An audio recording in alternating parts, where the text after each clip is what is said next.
Hey guys, welcome to Listen Link 999. That's 9 to the ninth power of 9, that 99 ether. I just wanted to welcome you guys to our channel. Please like and subscribe. And we're going to be bringing out content that's relevant to man's origin story and raising our consciousness level. So, we're going to be taking a journey along with you guys. I hope to be a guide in some part, and I think you guys are going to guide us too with the feedback that you give. So please don't be afraid to give any feedback.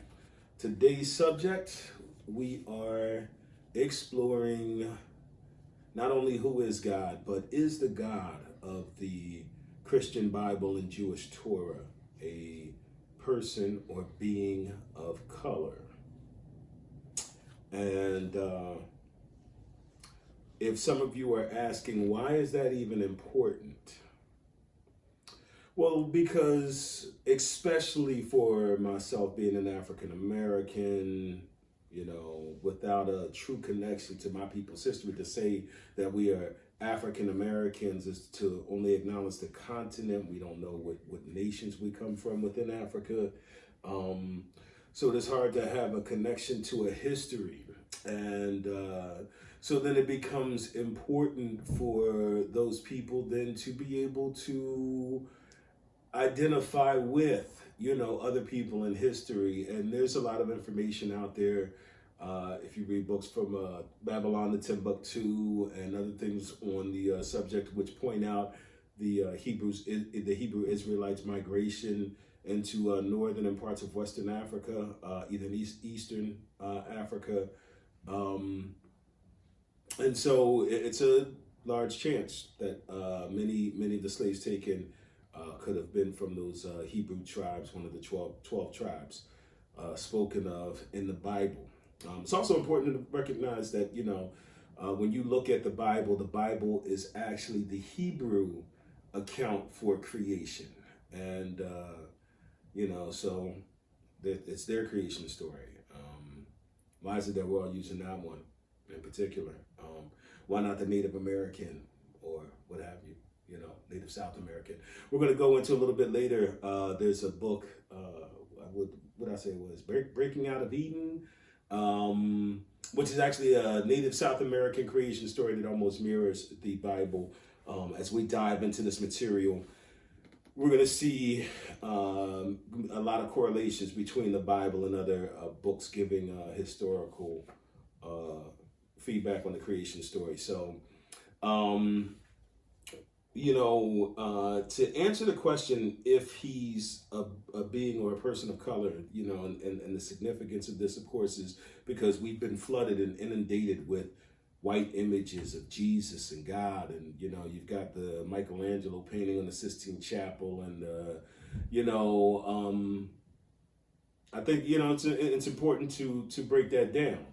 If we want to start with this question, who is God? Let's take a first look at Genesis 1. And in Genesis 1, you have God. Well, this is, and of course, this was in reference to Wikipedia. This reference came from Wikipedia versus Genesis 1 versus Genesis 2. I understand y'all. I know y'all probably listening thinking, oh, he getting this information from Wikipedia. That's not right. There's other books that have gone into this information hunt, which I'm going to cite towards the end. But when I was looking just to really draw out this particular fact, the first thing that popped up was a Wikipedia thing that talked about Genesis 1 versus Genesis 2. And in Genesis 1, Elohim or Elohim is used, and that's used all throughout Genesis 1 up until Genesis 2-3, where the title Yahweh gets introduced. And then, of course, in Genesis 2-4, the so-called covenant name is introduced, which is now referred to today as Jehovah. We already know there was no J in the Hebrew language, so this can't be entirely accurate, right? I was watching something by Dr. John Henry Clark earlier, and he was talking about the Bible and said that he would question the intelligence of anyone who took it to be a book, a factual account of history. Said that, it had been changed too many times and it was a copy of another copy. And he was referencing Egyptology, Egypt mythology, and the story of Horus and everything else. We'll go back into that. But for right now, Genesis 1, this title, Elohim or Elohim, it was used according to Wikipedia, also according to the Jewish Virtual Library. That term was used 2,500 times throughout the Old Testament. It's interesting to me, and the version that I have today is Holy Bible, New Revised Standard Version. When you open that version up and go through it, that word Elohim is nowhere in there currently. Not especially not in Genesis 1. And I didn't go all throughout it this time for this search, but what I know is that when I read older versions of Bibles, and I mean like King James versions that were printed before like the 1985, like early 1980s, 1970s era, like the Bibles that my parents owned and the Bibles that my grandparents owned, those Bibles had these words fluently and regularly used in there. Elohim, El Elo, we're going to get into that in just a minute, And then why does it change up in Genesis 2 where this Yahweh is being introduced? It was said that word Yahweh was a mashup between Adonai and Jehovah or Yehovah. That is, that's you get that all throughout the history of religion. I mean, the name Jesus is a combination of John Zeus. So, they were constantly using old references to older religions to build on top of and make this popular Christian religious dogma, including the days of the week. Thursday, Thursday, Saturday, Saturnalia. Watch out for Saturnalia, which they replaced that as that used to be celebrated on December 25th. That's when the Romans, they all got drunk and the men banged each other, they beat their wives, and Saturnalia. Hey, go figure. December 25th. That's where you get your Christmas holiday from, guys. Enjoy. Merry Christmas. In Judaism, they got a lot of names referencing God too. Yahweh, according to Wikipedia, Yahweh, El Elo, Elohim, Shaddai or Shadi, Eya, and Sevo. Which I gotta remember the meaning of that one. I'll get that one for y'all. I think it's like I am here or something but pretty tough. Why all these different names and references too? But let's go back to the first one in Genesis 1, Elohim, Elohim. This word itself is a pluralization. When it was broken down by people who were fluent in ancient Aramaic, they understood that this Elohim word was a pluralization. It was a reference to God, but it was a pluralization. Well, why would they be referencing God in the pluralization? And you might say as angels, as angelic beings. I mean, that could be. We're gonna jump back into that. Let's take a look at the creation of man's story, right? By the way, it was according to the Jewish Virtual Library.org that I got that information about the Adonai being a usual sub for Yahweh and being a mashup for, those two being the mashup for Jehovah. So if we take a look at the creation of man's story here, and according to Genesis 1:26, where it says, and then God said, let us make man in our image and after our likeness. Let us make man in our image and after our likeness. Now, like one day I'm in church and I asked our reverend, and I'll keep his name out of it at this point, but if he sees this, he knows who I'm talking about. I asked him, I said, what is this? Who is this let us? Who are they referencing here? And his response to me was that the let us and our image is God speaking of himself in the Trinity, and that this is him expressing himself as the Father, the Son, and the Holy Ghost. I said, okay. So where else does he do that in the Bible? He couldn't show me anywhere else. So I'm open to any information you guys have out there where he does this again, referring to himself in the third person like this. But I actually have here's a funny thing. I wanted to share a personal experience with you guys. I remember, and I don't remember if it was this question, but I remember I had a question, and I couldn't have been more than 6 or 7 years old. And to give you some background information on me myself, I was raised in the Southern Baptist Church. Mom was a Methodist Christian who went to church, occasionally, wasn't really strong with it. My dad was in church every Sunday, So, and my grandfather was a Southern Baptist associate pastor. We spent a lot of time in church. I come home one day and I asked my dad this question, well, Dad, if this is this, then why is this this? And this was relevant to the Bible at the time. And I remember my dad looked at me and he got this look on his face that kind of scared me. And he said to me, boy, you sassing me? And I said to myself, well, I don't really know what that means, Dad, so I'm going to go with no, because I didn't know what he meant, you sassing me. He threatened to beat me. He threatened to beat me for asking him a question. And I believe it was because it was a question he just didn't have an answer to.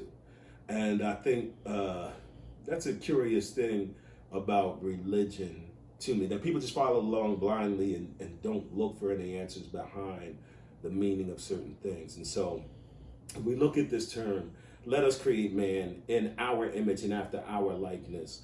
I want to draw your attention to some other books, and I said we would be talking about some other books that discuss the creation story. The Lost Book of Enki was written by Zecharia Sitchin. It was brought to light by Zecharia Sitchin. It was said to have been written by, it says in the introduction of the book, Zecharia Sitchin acknowledges that these are the words of Endabsar, master scribe, son of Eridu city, servant of the Lord Enki, great God. Enki was a deity within the Sumerian pantheon, and of course, if you know about Sumer, this was one of the, as far as I understand, the first civilization. I mean, aside from if we get into Eridu and those cities that were created first when Enki landed, that's a whole other story. We're going to get into that when we start exploring Zecharia Sitchin's, when we go into more detail about the Lost Book of Enki and his Earth Chronicle series, which we will get into. But in this Lost Book of Enki, of course, Enki comes here. He sets up a settlement. He's coming from another planet. This is a extraterrestrial being coming from another planet. He comes here in a pursuit to mine for gold, which is needed on his planet. And of course, in the process, they have a war between the people who have come from his planet, the Anunnaki. They have this war within them, and they decide to create Lulu Amelu. Okay, and Lulu Amelu means primitive being, and this worker was going to be created to do the work. And they did create this primitive being through a series of cloning experiments. They took what was a suitable species that was already existing on the planet. They inserted their DNA structure. They crossed the two DNA structures and then came up with us, Homo sapien, Lulu Amelu, primitive worker. This now provides some insight in the battle between creationism versus evolutionism. I believe in the understanding of this story, the Lost Book of Enki, we kind of see how we've been traditionally taught about God and how we were created kind of does it, if you consider that, you can kind of consider that maybe the two aren't so opposed, but just parts of one, greater story. you know, so and of course we were talking about this Sumerian pantheon of gods here, because there was Enki, there was Enlil. Enki was trying to have kids with Nanhursag. He was trying to become the heir apparent. Of course, Enlil was the supposed heir apparent, and Enlil was with the Ajiji, and this goes into a whole different story. But my point to this is that there were other deities worshipped besides Enki. Enki was one of the main ones, and so with this question, there comes, the question is, are there other gods? The Ten Commandments, of course, acknowledges the fact when they say, "Thou shalt worship no other gods before me." Well, the fact that you said, don't worship any other gods before me, is an acknowledgement that there are other gods. It just the statement in and of itself. Not to mention, it's not saying you can't worship other gods. It's saying don't worship them before me. They just don't come before me. That's an interesting thing to think of. Also, if we look at in the story of Exodus, where you have Moses confronting Pharaoh and his soothsayers or whatever, and the story of Moses and Aaron, they confront the Pharaoh and his wise men, his shaman or whatever, and they're talking about whose God is greater. And the Egyptians our God is, he's bad, he's just as bad as y'all God. And they throw down their staffs, and their staffs turn into snakes. And Moses is like, yo, behold, throws down his staff, and next thing you know, his staff turns into a snake and eats their snakes, to show that his God is all powerful, more powerful than their gods. But still a reference nonetheless to other gods. So, I think that's something that we will be addressing later. But if we acknowledge this creation story, and we acknowledge the congruency, or the intercorrelation, or the interrelationship that it has with evolution, right? Because we have the story of, or not the story, but we have the scientific evidence found by the Leakeys, which was Lucy, the first Homo sapien, right? And this was found in northern Africa, which was also known to be part of that Fertile Crescent area spoken of as the Garden of Eden in the Bible. If we're acknowledging then that the first beings, as we already scientifically know, are from northern Africa, then we're acknowledging that these are beings of color. If they were created in the image of their creator, our creator, then our creator is a person of color. Now, you might be saying, okay, June, that's a little bit of a reach right there, but there was a description in Revelations that talks about Jesus, and there's a funny joke circulating on TikTok where they talk about, if Jesus was born white, that would be the miracle, because everybody else in the area were people of color. But the description in Revelations chapter 1, verse 14 through 15 offers a clue that Jesus' skin was a darker hue, and that his hair was woolly in texture. The hairs of his head were white as white wool, white as snow. His eyes were like a flame of fire. His feet were like burnished bronze, refined as in a furnace. I don't know, that sounds like they're talking about somebody who is dark-skinned. I don't know. That all sounds like somebody who is dark-skinned, if you ask me. In closing, I just want to say, I always encourage everybody to do your own research. And I think there's information out there. You just have to be willing to ask the questions, and we've certainly put out quite a few today. So I would definitely encourage you all to do your research, do your own research on this.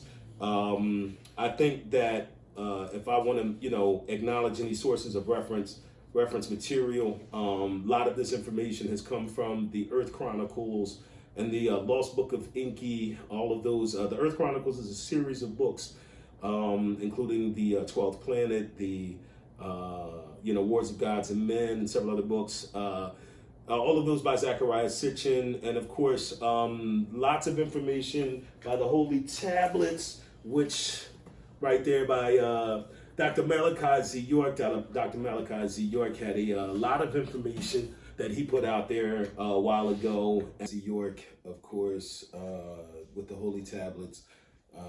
Another great read. He's got a bunch of books he called Scrolls, where he wrote on all of these topics here, which we're going to be, we're going to be diving into all of this stuff. Guys, I definitely appreciate you guys listening in with us. Please like and comment on things that you have any questions about. I'd love to hear any rebut or other information that you feel I can add to this level of consciousness. Folks, like and subscribe, and please check out our Instagram page, Missing Link 999, and our Facebook page as well, Missing Link 999. We're also interested to see where you guys want to go with that, so please feel free to comment on that as well. We appreciate you guys tuning in, and look forward to discussing the next topic with you guys. Thank you very much.